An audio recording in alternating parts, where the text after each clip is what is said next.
Yes, the OSS did hire women. Actually, one-third of its 13,000 members were women. And I'm happy to say that because back in the days, yes, back in the days where we really had glass ceilings, that's an incredible number. But William J. Donovan, who headed the OSS, founded the OSS, was its only director, said, I don't care who you are as long as you can do the job for me. And in that tremendous envelope, he brought baseball players, actors, film director John Ford. I'm sure some of his stuff is here. In fact, speaking of John Ford, most of the U.S. government footage you see of something like D-Day or any place where the boys are going ashore, chances are John Ford and or his men that he brought with him from California filmed that for the OSS. And John Ford always wanted to be in the Navy, but his eyesight was bad. Donovan said, I don't care about your eyes. You know how to work a camera. So not only was he documenting the war, he was performing strategic intelligence runs. This business of Normandy, are we going to land at the Pas-de-Calais or at Normandy? It's John Ford and his men going back and forth with aerial sorties suggesting to the Germans that it's going to go down at the Pas-de-Calais. Why? It's closer, less of the channel to traverse, but things like that. Did you know that John Ford was OSS? It's an incredible story. Another one of my favorites is Morris Moe Berg. Anybody heard of Moe Berg? How do you know Moe? Well, he was a baseball player who was also an espionage agent. Yes, indeed. He's considered one of this country's foremost atomic spies. Now think of that in the context of baseball players.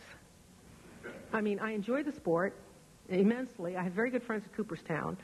But sometimes today's players, when you look at yesterday's players, you wonder where the relevancy is. Well, with Moe, he loved baseball, absolutely adored baseball. But he also loved being an espionage agent. And quite honestly, he was probably doing that for this government before there was an OSS. Now, you understand that OSS was this nation's first centralized intelligence service. Up until then, in 1942, we had hints, suggestions, minor attempts at this business of collecting intelligence for the United States government.